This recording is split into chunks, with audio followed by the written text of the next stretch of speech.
What's going on, everybody? Hope everybody's doing well. Got a big weekend this weekend. College football, UFC fight nights tonight.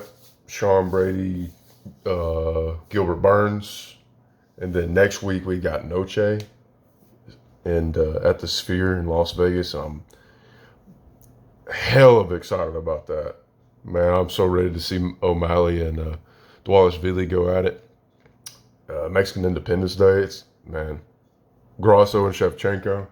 It's going to be a wild weekend next weekend. But today I wanted to talk to you about a few singles that I thought were overlooked and very undervalued. And the one, at least in modern times, the one that I think is the most undervalued so far.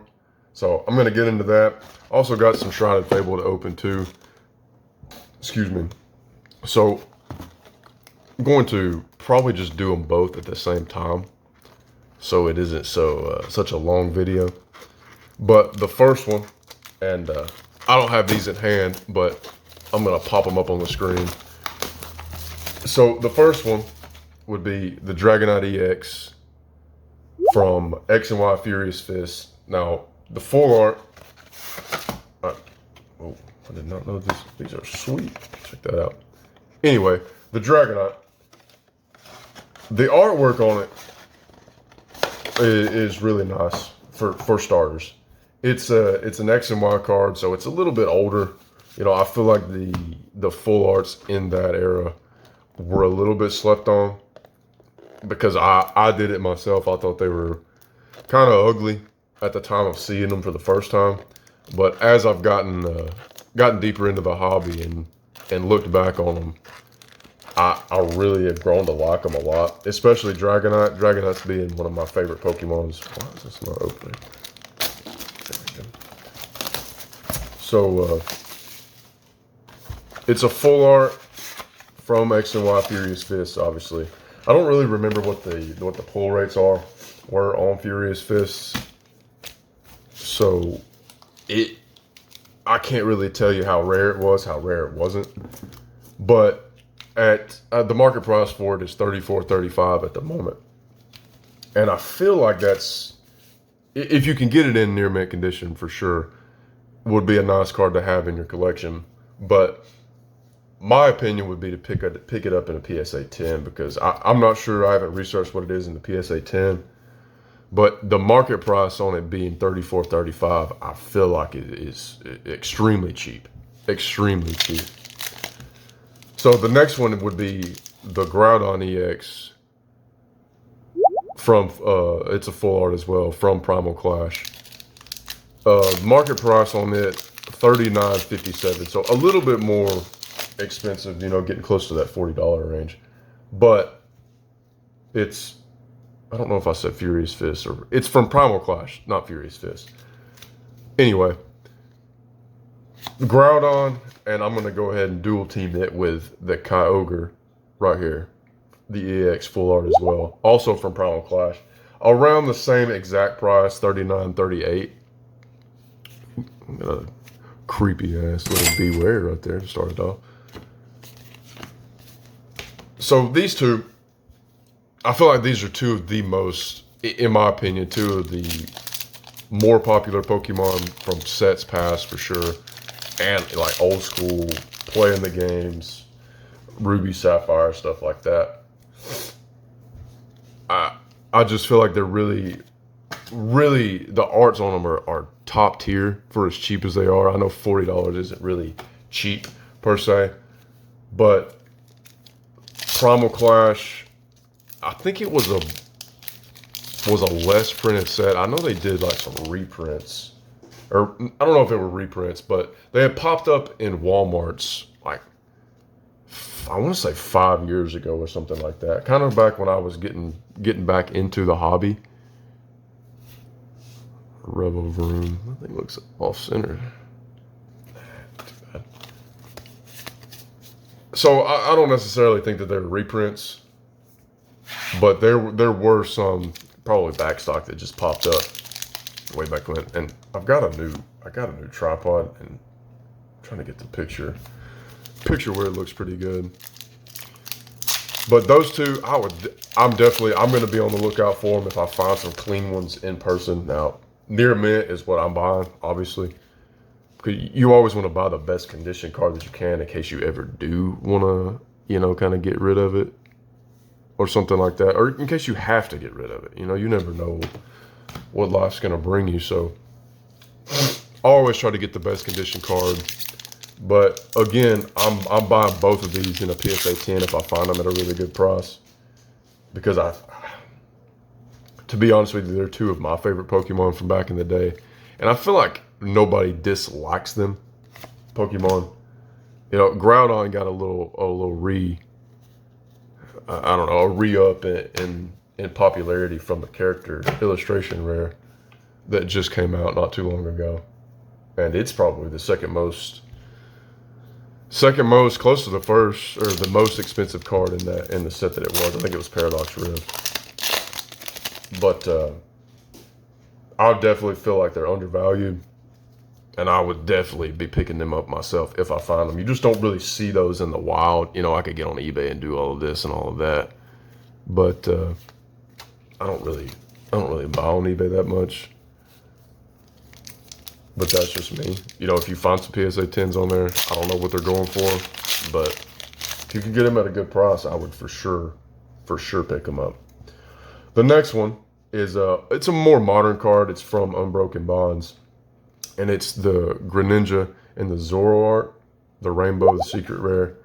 Now, 3317, obviously not cheap, but the tag teams from this era, and I'm gonna go ahead and lump the Lucario and Melmetal Rainbow in with it as well.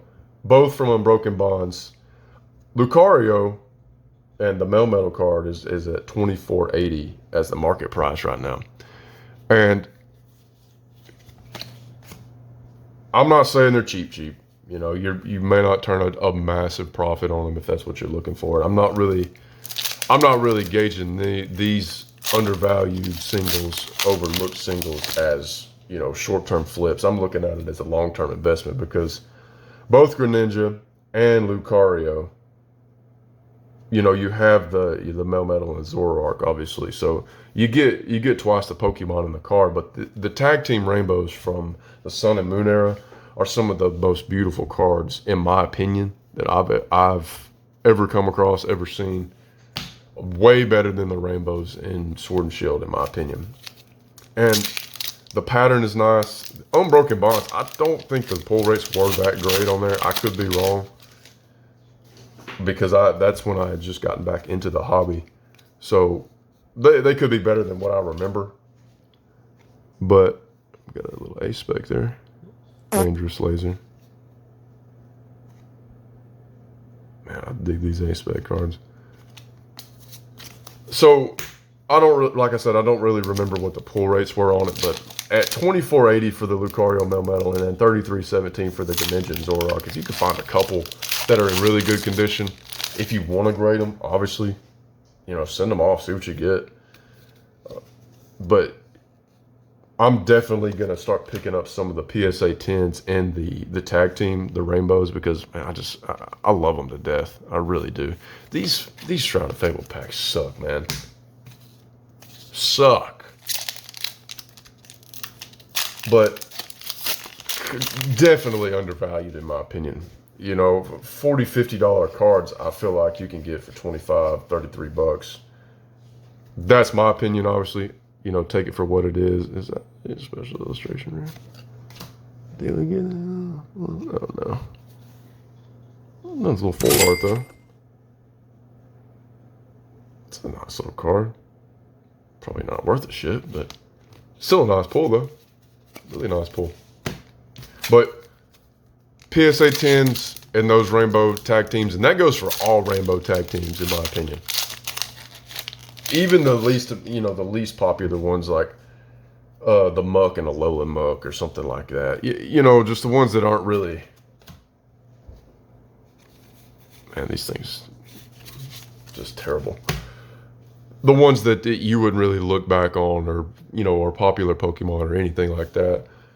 I just think that they are severely undervalued, especially with kind of the bottom coming down in the in the Sun and Moon and the Sword and Shield market right now.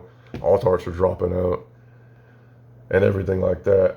I'm still not picking up alt arts at the moment, but if they keep dropping, I'm for sure going to start picking them up in PSA 10s and all of them to my, to the best of my ability.